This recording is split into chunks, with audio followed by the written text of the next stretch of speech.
Bienvenido a Prueba Plástica, el canal que te enseña técnicas y trucos rápidos para mejorar tus láminas fácilmente.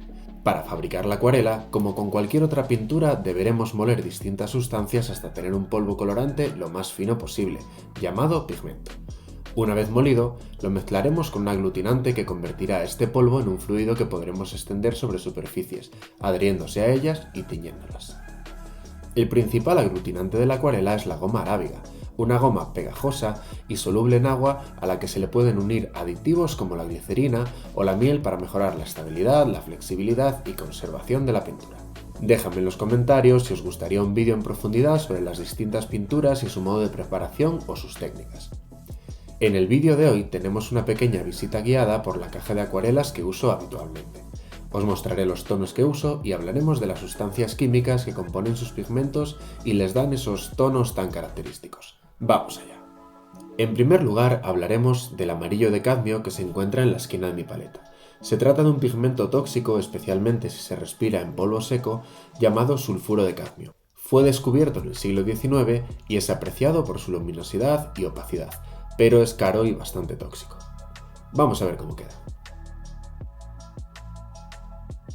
Como podéis comprobar, a pesar de ser un amarillo, mantiene buena opacidad incluso cuando la pintura ya se va gastando y solo baja agua desde el depósito del péntil. Continuemos. En siguiente lugar, tenemos un amarillo llamado ocre de óxido de hierro. Veamos cómo queda. Quizá en la cámara no se distingue tanto la diferencia entre los dos tonos, pero sí podemos ver cómo el cadmio mantiene su opacidad incluso en bajas cargas y sin embargo el óxido de hierro es más débil. Será un color más adecuado para mezclar y el amarillo de cadmio más adecuado para usar él solo. Tras este amarillo de óxido de hierro, uno de los pigmentos más antiguos del mundo, también llamado limonita y utilizado desde las pinturas rupestres, vayamos a la primera tierra. Su nombre, tierra de siena cruda, refiere al origen del que proviene. Como podemos ver, es un pigmento bastante transparente. A medida que agregamos agua, va perdiendo muchísima opacidad. Se trata de un pigmento muy adecuado para pieles y además es barato y su toxicidad es completamente nula. Si tomamos esta misma tierra y la quemamos, es decir, la metemos en un horno y le aplicamos calor, conseguiremos un pigmento de un marrón más oscuro, llamado tierra de siena tostada. A pesar de ser un marrón oscuro, es un marrón muy brillante. Veamos cómo queda. Y al mismo tiempo, sigue manteniendo, como podéis ver, una opacidad muy baja. Continuemos hacia los rojos. Si bien los dos marrones que hemos usado son pigmentos completamente seguros, ya que es literalmente tierra, el bermellón, aunque no en el de este caso, tradicionalmente fue un pigmento realmente tóxico. Originalmente compuesto de sulfuro de mercurio, se extraía de un mineral llamado cinabrio, y artistas medievales se enfermaron por su altísima toxicidad. Sin embargo, al ser un pigmento que reflejaba muchísima luz, era muy codiciado por los mecenas y se sigue usando a pesar del riesgo para la salud de los pintores. Veamos cómo queda. Como veis, de nuevo, es un pigmento muy transparente. Esto nos dará unas propiedades muy adecuadas para mezclar con estos dos tonos de marrón y crear enrojecimientos en las pieles, como en mejillas o en heridas. Haciendo el mismo recorrido que hicimos desde la tierra de siena, un marrón claro, hasta la tierra de siena tostada, un marrón oscuro, lo haremos desde el bermellón hasta el carmín de garanza.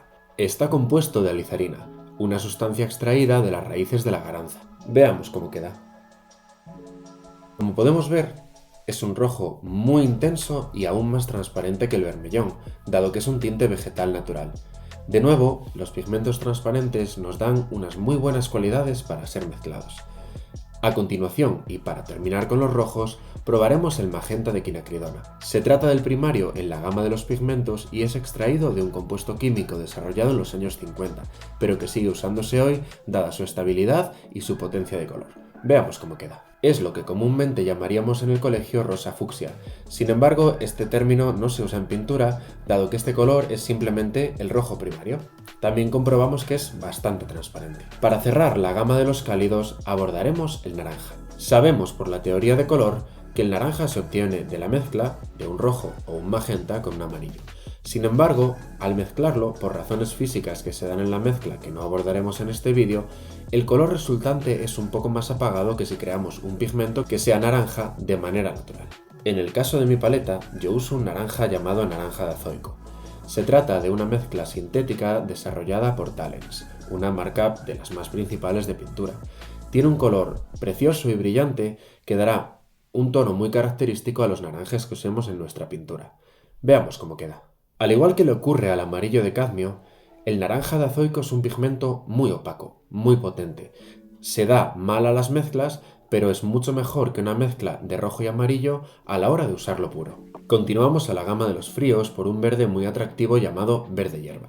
Su origen es completamente sintético, es un pigmento muy seguro y aún así, al igual que el naranja, es un pigmento muy potente. Veamos cómo queda. Como podemos ver, el nombre del color, verde hierba, le viene de que imita el color de una pradera. Y también es un pigmento bastante transparente, no tanto como el carmín, pero más que el amarillo de cadmio. El siguiente verde es un verde muy característico llamado verde esmeralda. Su nombre viene del parecido con el mineral precioso que se usa en joyería.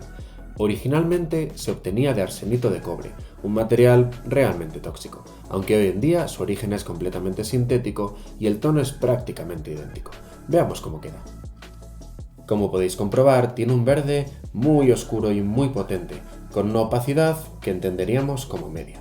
Camino de los azules nos encontraremos una mezcla entre verde y azul que es uno de mis colores favoritos, llamado turquesa, de nuevo por el parecido con una piedra con el mismo nombre. Se trata de un pigmento de nuevo sintético que en este caso tiene un poder de tinción extraordinario, muy superior al del resto que hemos usado. Veamos cómo queda. Es tan opaco que ni siquiera en la mezcla que se da en la acuarela con agua llega a ser realmente transparente en las primeras pinceladas de la carga. Sin embargo, ocurre un fenómeno muy curioso que se vuelve tan transparente como el carmín de alizarina a medida que le vamos echando agua encima. Este pigmento tiene un comportamiento cromático realmente especial que hace que sea uno de mis favoritos. Continuemos con los azules. Un pariente que podríamos llamar del verde hoja es el azul cielo. De nuevo son pigmentos sintéticos que imitan el tono, en este caso, de un cielo soleado y despejado. Veamos cómo queda. Se trata de un pigmento que en pintura llamaríamos contaminante, es decir, que presente en una mezcla, como puede ser en la comida el sabor del tomate, seguirá, mostrándose a pesar de que le añadamos otro material, y tiene, al igual que el azul turquesa, un comportamiento de transparencia curioso, desde muy opaco al principio a extremadamente transparente hacia el final.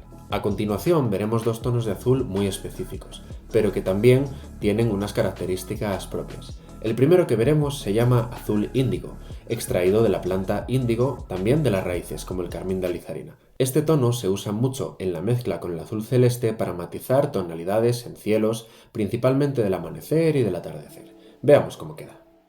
Como podéis comprobar, es una especie de azul marino muy profundo y muy oscuro que, al igual que el turquesa y el celeste, rápidamente, a la que le echamos agua, va perdiendo opacidad, aunque el índigo la mantiene un poco más que el celeste. Como podemos ver, aquí se produce una ruptura de la opacidad y el índigo es mucho más continuo, por las características químicas de su pigmento. El último azul que veremos es un compuesto químico descubierto por error en 1704, llamado ferrocianuro férrico, y está presente en algunas obras como la Gran Ola de Kanagawa. Veamos cómo queda.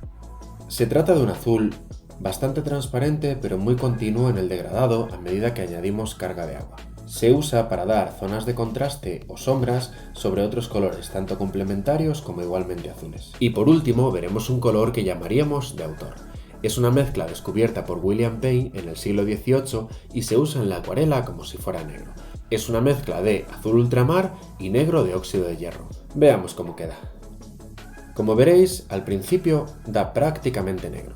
Sin embargo, a medida que le añadimos agua, va dando un tono gris azulado muy bonito que, sin embargo, a diferencia del negro, no contribuye a hacer gris y apagada la pintura, sino que se complementa perfectamente con los tonos del resto de la paleta. Y hasta aquí el vídeo de esta semana sobre los tonos que componen mi caja de acuarela y las sustancias químicas que componen su pigmento.